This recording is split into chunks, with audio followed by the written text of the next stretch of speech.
warqadii ugu hadalhaynta badnayd ee uu qoray Lumumba halyeygii dalka Congo ka hor inta aan la shirqoolin oo aanu dhiman. Lumumba wuxuu ahaa ra'iisul wasaarihii ugu horreeyay Jamhuuriyadda Dimuqraadiga ee Congo. waxaa shirqool lagu diray 2 bishii Juun sanadii 1961 isagoo jira 36 sano. waxay ku beegan tahay 57 sano guuradii ka soo wareegatay maalintii isagoo garbaduub u xiran ay taliskii afgambiga dalka Congo kula wareegay ee uu hogaaminayay Joseph Désiré Mobutu oo ahaa xilligaas agaasimihii madaxtooyada ay toogasho ku dileen Lumumba. waxaa la sheegay in dalal dhowr ay ku lug lahaayeen dilka Lumumba waxaana ka mid ahaa dalalkaasi dawladda Mareykanka iyo dawladda Belgiumka. waxaana cadaynayay in hanaankii lagu dilay hogaamiyihii aragtida dheeraa ee wadaniga ahaa ay ka dambeeyeen dalalkaasi.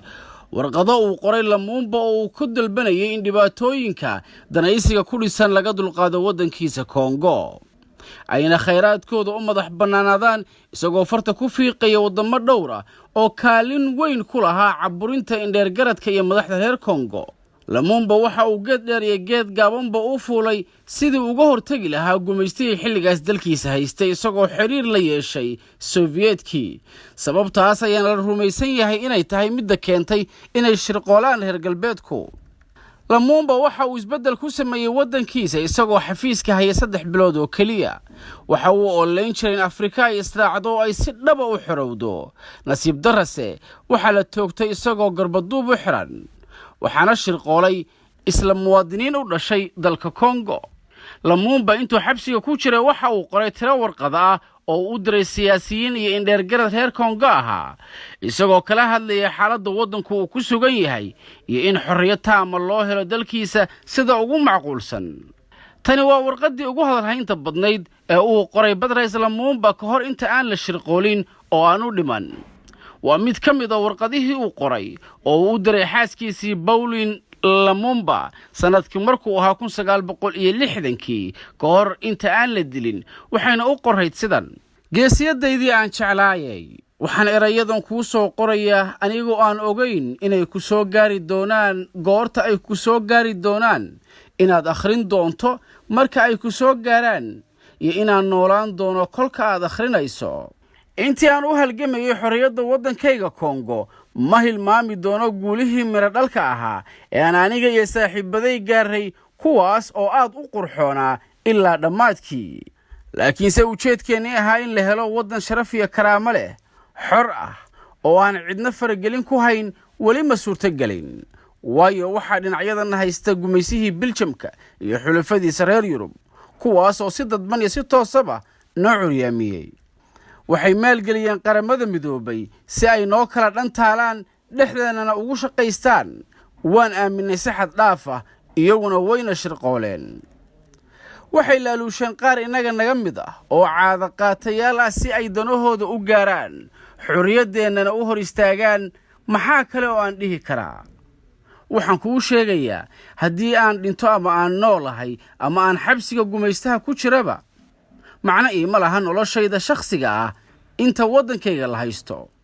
waxaa muhiim ah waa Congo, dadkeena faqiirka ah ee madax bannaanidooda qabriga lagu duugay. wax kasta oo dhaca qalbigaygu isma bedeli doono.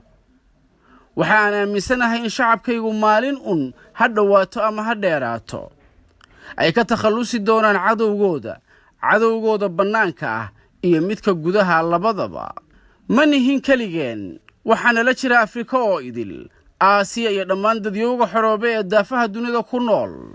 shacabka Congo waa ay ka adkaan doonaan calooshoodu shaqaystayaasha gumaystaha dabadhilifka u ah ee wadankeena ragaadiyey.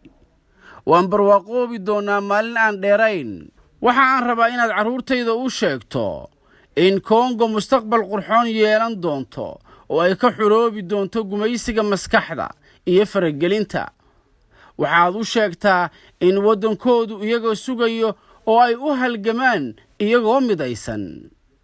ka dhaadhici in haddii cadaalad la waayo aysan sharafi jiri doonin, haddii xorriyad aysan jirinna aanu bini'aadanku hana qaadi karin. kama cabsanno ficilada xunxun, jirdilka iyo dhibaatooyinka gumaystaha, balse waxaan ka qaadnaa dhiirigelin iyo adayg. intii aan dhiman lahaa innaga oo naxariis tuugayna waxaan doorbidayaa inaan madaxa kor u qaado oo aan si xayiya u dhinto. afrika waxay diiwaangelin doontaa taariikhdeeda dahabka ah iyadoo xor ah, sharaf iyo baraarena ku nool. ha ii barooran aniga halyeeyadaydii. waan ogahay in waddankeennu hadda uu dhibaataysan yahay, balse uu ka bixi doono oo xorriyad taama heli doono. kongo ha noolaato, afrika ha waarto. xilligan dhimashadiisii Lumumba waxaa ka soo wareegatay 57 sano, welina dalkiisii ma helin wixii uu ugu haminayay xorriyad taam ah iyo inay ka faa'iidaystaan khayraadka dalkooda.